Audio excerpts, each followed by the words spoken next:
ನಂದಿ ಬಂದ ಹಾಗೆ ಪೂಜೆ ನಡೆದ ಹಾಗೆ.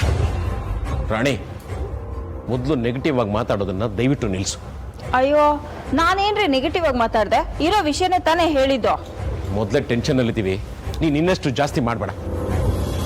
ಆ ಶಿವನ್ ಕಾಯೋನಂದಿ ನಮ್ಮನೇನೂ ಕಾಯ್ತಾನೆ. ಇವತ್ತಿನಿಂದ ನಮ್ಮ ಮನೇಲಿ ಯಾವ ಸಮಸ್ಯೆನೂ ಇರೋದಿಲ್ಲ ಅನ್ನೋ ನಿರೀಕ್ಷೆಯಲ್ಲಿದ್ದೀವಿ. ಗುರುಗಳೇ, ನಂದಿ ಬರಬೇಕು, ನಮ್ಮ ಮನೆಗೆ ನಂದಿ ಪ್ರವೇಶ ಆಗಬೇಕು. ಯಾಕೆ ರೀತಿ ಅಡೆತಡೆಗಳು ಒಂದೂ ಅರ್ಥ ಆಗ್ತಿಲ್ಲ. ಒಳ್ಳೆ ಕೆಲಸಗಳೇ ಹೀಗೆ ಇಂದ್ರ ಪ್ರಸಾದ್. ಇಂಥ ನೂರಾರು ವಿಘ್ನಗಳನ್ನು ದಾಟಿದ್ರೇನೆ ಶುಭ ಕಾರ್ಯ ಅನ್ಸ್ಕೊಳ್ಳೋದು.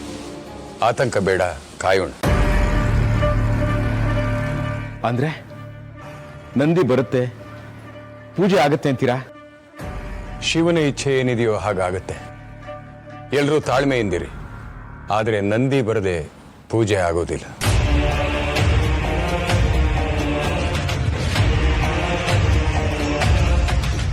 ನಂದಿ ಬರಲ್ಲ, ಪೂಜೆ ಆಗಲ್ಲ. ಮನೇಲಿ ಸಮಸ್ಯೆ ಇದೆ ಅನ್ನೋದು ಯಾರಿಗೂ ಗೊತ್ತಾಗಲ್ಲ. ಚಿರುನ ನಾನು ನೋಡಬೇಕು, ಅವನ ಜೊತೆ ಮಾತಾಡಬೇಕು, ಅವನನ್ನು ನನ್ನ ಕೈವಶ ಮಾಡ್ಕೋಬೇಕು. ನೀವೆಲ್ಲ ಸೇರಿ ಚಿರುನ ಆಚೆ ಹಾಕೋ ಪ್ರಯತ್ನ ಮಾಡಿದ್ರೆ ಅವನನ್ನು ಮತ್ತೆ ಒಳಗೆ ಕರೆಸೋ 100 ದಾರಿಗಳು ನನ್ನ ಕಣ್ಮುಂದೆ ಇವೆ. ನಾನು ಬಯಸೋದು ಸಿಗೋವರೆಗೂ ಈ ಮನೆಯಲ್ಲಿ ಯಾರನ್ನೂ ನೆಮ್ಮದಿಯಿಂದ ನಿದ್ದೆ ಮಾಡೋದಕ್ಕೆ ಬಿಡಲ್ಲ.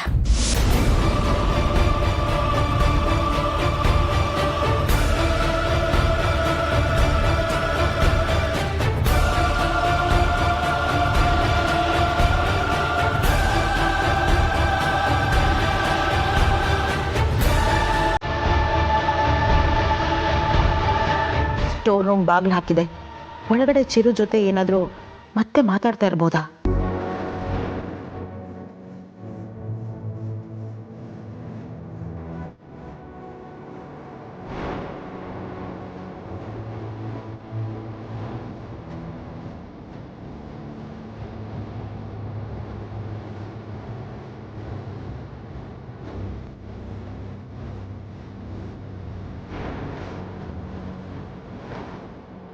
ಒಳಗಡೆಯಿಂದ ಸೌಂಡ್ ಬರ್ತಾ ಇಲ್ಲ, ಅಂದ್ರೆ ಒಳಗೆ ಯಾರು ಇಲ್ಲ ಅನ್ಸುತ್ತೆ. ಅಯ್ಯೋ ದೇವ್ರೆ, ಯಾರನ್ನಾದ್ರೂ ಕಳಿಸು. ನಾನಿಲ್ಲಿರೋದು ಯಾರಿಗಾದ್ರೂ ಗೊತ್ತಾಗ್ಲಿ.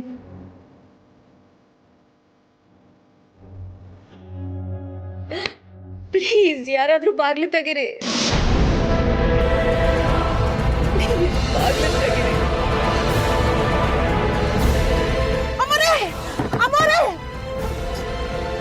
ಏನಾಯ್ತು?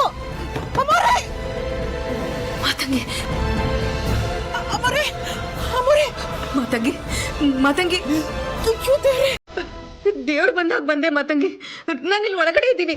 ನನ್ನನ್ನು ಯಾರೋ ಹೊರಗಡೆಯಿಂದ ಬಾಗಿಲು ಹಾಕೊಂಡು ಹೊರಟೋಗಿದ್ದಾರೆ. ಪ್ಲೀಸ್ ಬಾಗಿಲು ಓಪನ್ ಮಾಡು ಮಾತಂಗಿ, ಪ್ಲೀಸ್. ಅಲ್ಬೇಡಿ ಮೊರೆ, ನಾನು ತೆಗಿತಾ ಇದ್ದೀನಿ.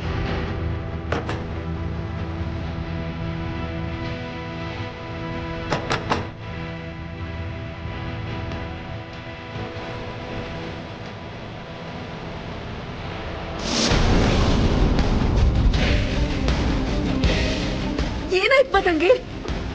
ಯಾರೋ ಹೊರಗಡೆ ಅಂತ ಈಗ ಹಾಕೊಂಡು ಹೋಗ್ಬಿಟ್ಟಿದ್ದಾರೆ ಮೊರೆ. ಈಗನೂ ಇಲ್ಲ ಇಲ್ಲಿ. ಲಾಕ್? ನನ್ನನ್ನು ಹೊರಗಡೆ ಕೂಡ ಹಾಕಿ ಲಾಕ್ ಮಾಡ್ಬಿಟ್ರ?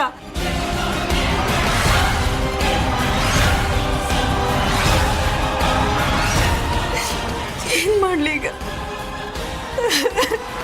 ಯೋಧನೆ, ನೀವು ಅಳ್ಬೇಡಿ, ನಾನು ಇದನ್ನ ತೆಗೆಯಕ್ಕೆ ಪ್ರಯತ್ನ ಪಡ್ತೀನಿ.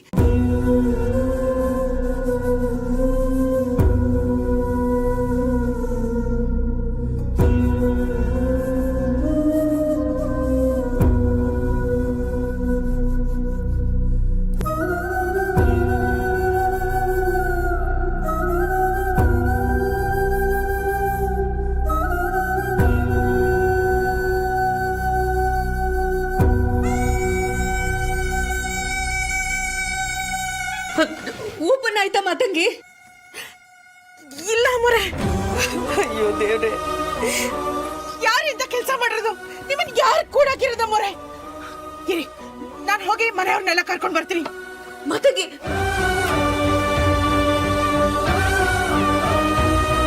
ಮಾತಂಗಿ ಮಾತಂಗಿ ಬೇಡ ಮಾತಂಗಿ. ನಾನು ಪೂಜೆಗೆ ಅಟೆಂಡ್ ಆಗಬಾರ್ದು ಅಂತಾನೆ ಯಾರು ನನ್ನನ್ನು ಹೊರಗಡೆಯಿಂದ ಲಾಕ್ ಮಾಡ್ಕೊಂಡು ಹೋಗಿದ್ದಾರೆ. ನನ್ನನ್ನು ಇಲ್ಲಿ ಕೂಡ ಹಾಕಿರೋ ವಿಚಾರ ಮನೇಲಿ ಯಾರಿಗೂ ಗೊತ್ತಾಗಬಾರ್ದು. ಅದೇ ಏನ್ ಮಾಡೋದೀಗ?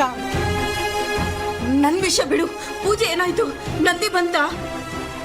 ಪೂಜೆ ನಡೆಯೋದ್ ಕಷ್ಟ ಇದೆ ಅಮ್ಮೋರೆ. ಯಾಕೆ? ಅಯ್ಯೋ, ಇನ್ನು ನಂದಿನೇ ಬಂದಿಲ್ಲ. ಅಯ್ಯೋ ರಾಯ್ರೆ, ಯಾಕೆ ಹೀಗೆಲ್ಲ ಮಾಡ್ತಿದ್ದೀರಾ? ಇಲ್ಲ, ಇವತ್ತು ಪೂಜೆ ನಿಲ್ಬಾರ್ದು. ನೀವು ಹೊರಗಡೆ ಬರಬೇಕು ಮೋರೆ. ಇವತ್ತು ಮನೆಯಲ್ಲಿ ನಂದಿ ಪೂಜೆ ಆಗ್ಬೇಕು. ಆಗ ಮಾತ್ರ ನಾನು ಅನ್ಕೊಂಡಿರೋದು ಆಗೋಕ್ ಸಾಧ್ಯ. ಇವತ್ತು ನಂದಿ ಪ್ರವೇಶ ಆಗ್ಲೇಬೇಕು. ನನ್ನ ಚಿರು ಮನೆಯಲ್ಲೇ ಉಳ್ಕೋಬೇಕು. ಮಾತಂಗಿ, ಇವತ್ತು ಪೂಜೆ ನಿಲ್ಬಾರ್ದು. ನಂದಿ ಪ್ರವೇಶ ಆಗುತ್ತೆ ಅಂತ ಮನೇಲಿ ಎಲ್ಲರೂ ಖುಷಿಯಾಗಿದ್ದಾರೆ. ನಂದಿ ಬರದೇ ಇರೋದಕ್ಕೆ ಏನೋ ಸಮಸ್ಯೆ ಆಗಿರ್ಬೇಕು. ನಂದಿ ಬರಲೇಬೇಕು, ಪೂಜೆ ಆಗ್ಲೇಬೇಕು. ಮಾತಂಗಿ, ನೀವೇನು ಯೋಚನೆ ಮಾಡಬೇಡಿ ಅಮ್ಮೋರೆ.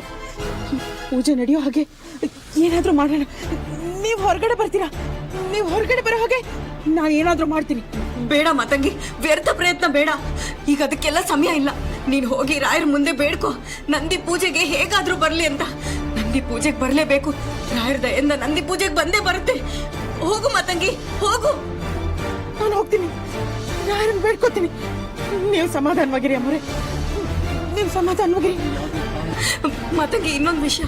ನನ್ನ ರೂಮಲ್ಲಿ ಯಾರೋ ಕೂಡಾಕಿದ್ದಾರೆ ಅನ್ನೋ ವಿಷಯನ ಬೇರೆ ಯಾರ ಹತ್ರನೂ ನೀನು ಹೇಳಕ್ ಹೋಗ್ಬೇಡ. ಸರಿ, ನಾನು ಯಾರಿಗೂ ಹೇಳಲ್ಲ.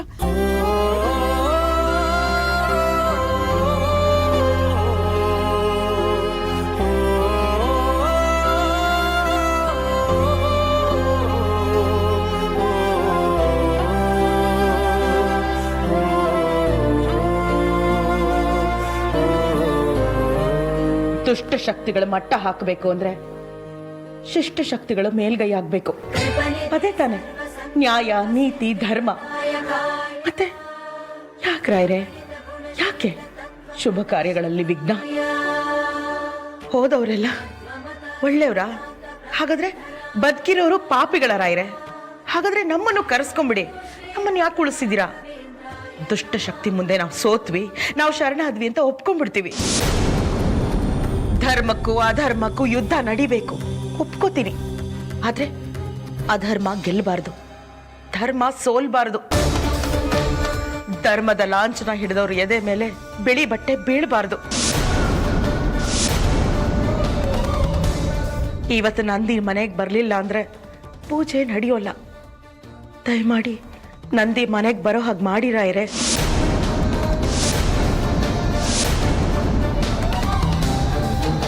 ಒಂದೇ ಒಂದು ದುಷ್ಟ ಶಕ್ತಿ ಮುಂದೆ ಎಷ್ಟು ಜನ ಕಣ್ಣೀರಲ್ಲಿ ಕೈ ತೊಳಿಬೇಕಾರಾಯ್ರೆ? ಬೇಡ ರಾಯ್ರೆ, ಒಂದು ದುಷ್ಟ ಶಕ್ತಿಯಿಂದ ಇಡೀ ಮನೆ ನರಳೋದು ಬೇಡ.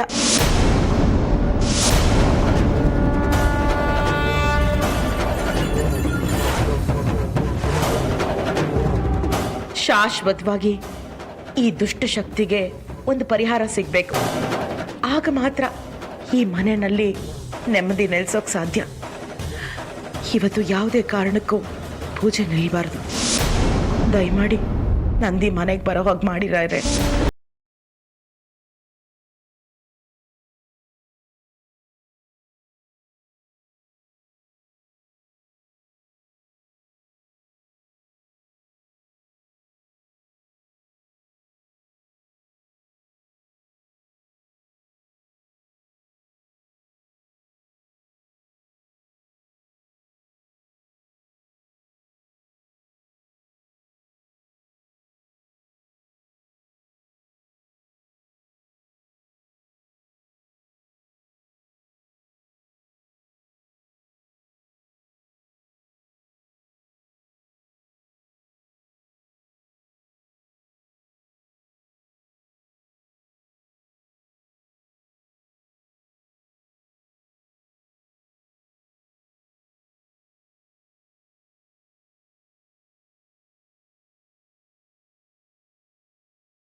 ಅರೆ ಇದೇನು ಆಶ್ಚರ್ಯ, ನಂದಿ ಒಂದೇ ಬಂದಿದೆ.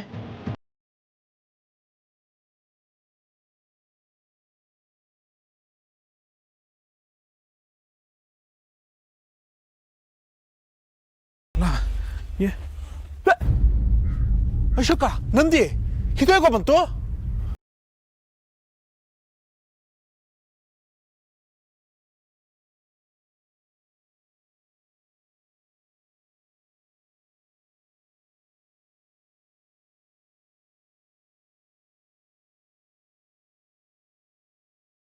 ಆಗ್ಲೇ ಇಲ್ವಾ?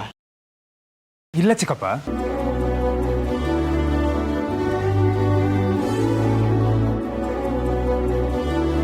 ನಮ್ಗೆ ಎಷ್ಟೇ ಸುತ್ತ ಕಾಂಪೌಂಡ್ ಇದೆ, ಯಾರೇ ಬರಬೇಕಾದ್ರೂ ಗೇಟ್ ಮೂಲಕನೇ ಬರಬೇಕು. ನೀವ್ಗ ಗೇಟ್ ಹತ್ರನೇ ಇದ್ದು ನಂದಿ ಬರೋದು ನಿಮಗೆ ಗೊತ್ತಿಲ್ಲ ಅಂದರೆ ಅದು ಹೇಗೆ ಸಾಧ್ಯ? ಇದು ನಿಜಕ್ಕೂ ಪವಾಡನೆ. ಇದು ಹೇಗೆ ಸಾಧ್ಯ ಗುರುಗಳೇ? ಎಲ್ಲ ದೈವಚಿತ್ತ.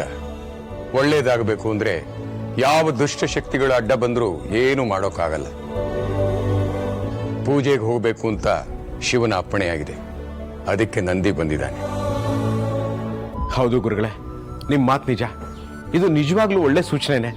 ನಮ್ಮ ಕಣ್ಮುಂದೆನೇ ಇಷ್ಟೆಲ್ಲ ಪವಾಡ ನಡೆದು ಹೋಯ್ತಲ್ಲ. ಮೊದಲು ಪೂಜೆಗೆ ಸಿದ್ಧತೆ ಮಾಡ್ಕೊಳ್ಳಿ. ಆರ್ತಿನ ಕರೀರಿ, ಪೂಜೆ ಶುರು ಮಾಡಲಿ. ಮತ್ತಂಗೆ ಇನ್ನೊಂದು ವಿಷಯ, ನನ್ನ ರೂಮಲ್ಲಿ ಯಾರೋ ಕೂಡಾಕಿದ್ದಾರೆ ಅನ್ನೋ ವಿಷಯನ ಬೇರೆ ಯಾರ ಹತ್ರನೂ ನಿಂಗೆ ಹೇಳಕ್ ಹೋಗ್ಬೇಡ. ನಾನು ಹೋಗಿ ಆರ್ತಿನ ಕರ್ಕೊಂಡು ಬರ್ತೀನಿ. ಭವಾನಿ, ಒಂದು ನಿಮಿಷ. ಆರತಿ ಮಲಗಿದಾಳೆ. ಅದಕ್ಕೆ ಏನಾಯ್ತು? ಚೆನ್ನಾಗೇ ಇದ್ರಲ್ಲ. ಹಾ, ನಾನು ಪೂಜೆ ಕರೆಯಕ್ಕೆ ಅಂತ ಹೋಗಿದ್ದೆ. ಅವಳೇನೋ ಸ್ವಲ್ಪ ತಲೆನೋವು ಅಂತ ಹೇಳ್ತಾ ಇದ್ಲು. ಆರ್ತಿ ಅಮ್ಮನವ್ರಿಗೆ ತಲೆನೋವ? ಸುಳ್ಳು ಹೇಳ್ತಾ ಇದ್ದೀರಾ ಅಶೋಕಣ್ಣ? ಆರ್ತಿ ಅಮ್ಮನವ್ರನ್ನ ರೂಮ್ನಲ್ಲಿ ಕೂಡ ಹಾಕಿರೋದು ನೀವೇನಾ? ಮನೆ ಸೊಸೆ ಪೂಜೆ ಮಾಡಬೇಕಾಯಿತು. ನಿನ್ನೆ ಶ್ರಾದ್ದದಲ್ಲಿ ಅವಳ ವರ್ತನೆಯಿಂದ ಅವಳ ಮನಸ್ಥಿತಿ ಹಾಳಾಗಿರುತ್ತೆ. ನಂದಿ ಪೂಜೆ ಮಾಡೋದ್ರಿಂದ ಅವಳಿಗೆ ನೆಮ್ಮದಿ ಸಿಗುತ್ತೆ, ಒಳ್ಳೆಯದಾಗುತ್ತೆ ಅಂತ ಅನ್ಕೊಂಡಿದ್ದೆ. ಗುರುಗಳೇ, ಅದು ಆರತಿಗೆ ಆರೋಗ್ಯ ಸರಿ ಇಲ್ವಲ್ಲ, ಹಾಗಾಗಿ ಬೇರೆ ಯಾರಾದರೂ ಪೂಜೆ ಮಾಡ್ಬೋದಾ? ವೇದ ಅಥವಾ ಭವಾನಿ ಇವ್ರ ಕೈಲಿ ಮಾಡ್ಸೋಣ. ಇವರು ನಮ್ಮನೆ ಹೆಣ್ಮಕ್ಳೇ ಅಲ್ವಾ? ಸರಿ, ಮಾಡಿ. ಅಕ್ಕ, ನೀನೇ ಪೂಜೆ ಮಾಡು. ಸರಿ ವೇದ. ಯಾವುದಾಗಬಾರ್ದು ಅನ್ಕೊಂಡು ಅದು ನಮ್ಮ ಕಣ್ಣು ಮುಂದೆನೆ ನಡೀತಾ ಇದೆ. ನಮ್ಮಿಂದ ಏನು ಮಾಡೋಕ್ಕಾಗ್ತಾ ಇಲ್ಲ ಅಂತ ಪ್ರೂವ್ ಆಗ್ತಾ ಇದೆ. ನಂದಿ ಪೂಜೆ ಮಾಡಬೇಕು ಅಂತ ಆರತಿ ಅಮ್ಮನವರು ಎಷ್ಟು ಆಸೆಯಿಂದ ಕಾಯ್ತಾ ಇದ್ರು. ಯಾಕೆ ಈ ರೀತಿ ಮಾಡಿದ್ರೆ ಅಶೋಕಣ್ಣ? ಮನೆ ಸೊಸೆ ಇರಬೇಕಾದ್ರೆ ಮನೆ ಹೆಣ್ಮಕ್ಳಿಂದ ಪೂಜೆ ಮಾಡಿಸೋದು ಅಷ್ಟು ಸರಿ ಕಾಣ್ತಾ ಇಲ್ಲ. ನೀವೇ ಅವ್ರನ್ನ ಕೂಡ ಹಾಕಿರೋದು ಅಂತ ಗೊತ್ತಾದ್ರೆ ಆರತಿ ಅಮ್ಮನವ್ರು ಎಷ್ಟು ಬೇಜಾರು ಮಾಡ್ಕೋತಾರೋ ಏನೋ. ಪೂಜೆ ಸಾಮಾನನ್ನ ಸಿದ್ಧ ಮಾಡಿ ಗೋಮೂತ್ರ ತನ್ನಿ. ಅಡಿಯಂದ್ರೆ ನೀವು ಹೋಗಿ ಗೋಮೂತ್ರ ತನ್ನಿ. ಸರಿ ಮಾವ. ಇಟ್ಟ ಜಾಗದಲ್ಲಿ ಗೋಮೂತ್ರ ಇರೋದಿಲ್ಲ.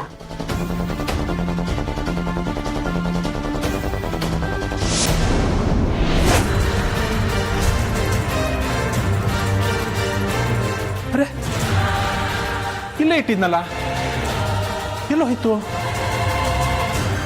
ಗೋಮೂತ್ರ ಎಲ್ಲಿ ಹೋಯ್ತು, ಯಾರು ತಗೊಂಡು ಹೋಗಿದ್ದಾರೆ ಅನ್ನೋದು ನನಗೆ ಗೊತ್ತು. ಇನ್ನು ಮುಂದೆ ಏನು ನಡೆದ್ರು ಅದನ್ನ ನೋಡಿಕೊಂಡು ಸುಮ್ಮನೆ ಇರೋದೇ ಮಾತ್ರ ನನ್ನ ಕೆಲಸ. ಮಾತಂಗಿ, ಮಾತಂಗಿ,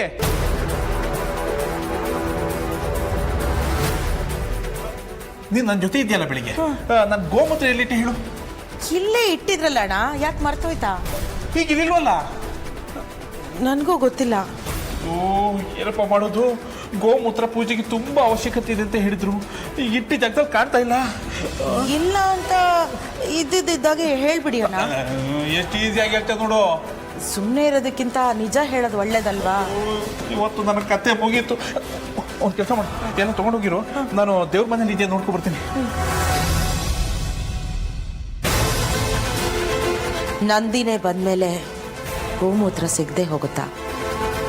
ಇವತ್ತು ಪೂಜೆ ನಡೀಲೇಬೇಕು ಅಂತ ಆ ರಾಯರೇ ನಿರ್ಧಾರ ಮಾಡಾಗಿದೆ. ಇದನ್ನ ಯಾರಿಂದನೂ ತಪ್ಸೋಕ್ಕೆ ಸಾಧ್ಯ ಇಲ್ಲ. ಅಳಿ ಅಂದ್ರೆ ಮಾವ ಬಂದೆ. ಬನ್ನಿ ಬೇಗ. ಗೋಮೂತ್ರ ಹೇಳಿ. ಮಾವ ಅದು ಇಟ್ಟಿದ್ದ ಜಾಗದಲ್ಲಿ ಗೋಮೂತ್ರ ಕಾಣಿಸ್ತಾ ಇಲ್ಲ.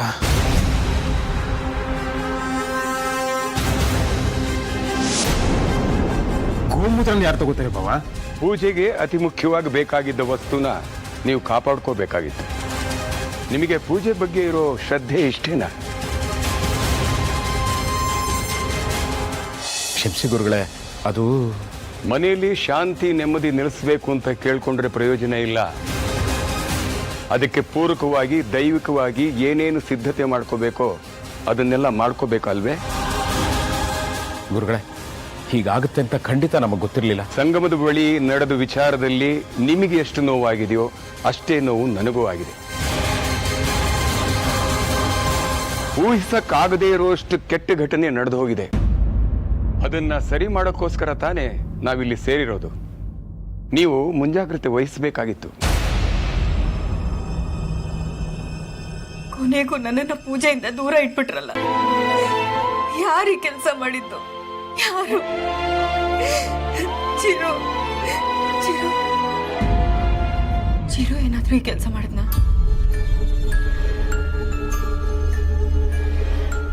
ಇಲ್ಲ ಇಲ್ಲ, ಅವನು ಈ ಥರ ಮಾಡೋದಕ್ಕೆ ಸಾಧ್ಯನೇ ಇಲ್ಲ. ನಾನು ಅವನಿಗೆಲ್ಲ ವಿಷಯನೂ ವಿವರವಾಗಿ ಹೇಳಿದ್ದೆ. ಅವನು ನನ್ನ ಮಾತನ್ನು ಕೇಳ್ತಾನೆ. ಚಿರು, ಎಲ್ಲಿದ್ಯಾ ಚಿರು? ನೀನು ಈ ಕೆಲಸ ಮಾಡಿಲ್ಲ ಅಂತ ನನಗೆ ಚೆನ್ನಾಗಿ ಗೊತ್ತು. ಈಗ ನೀನೇ ನನಗೆ ಸಹಾಯ ಮಾಡಬೇಕು. ನಾನೇ ನಿನ್ನನ್ನು ಕರಿತಿದ್ದೀನಿ. ಬಾರೋ ಚಿರು, ಬಾ.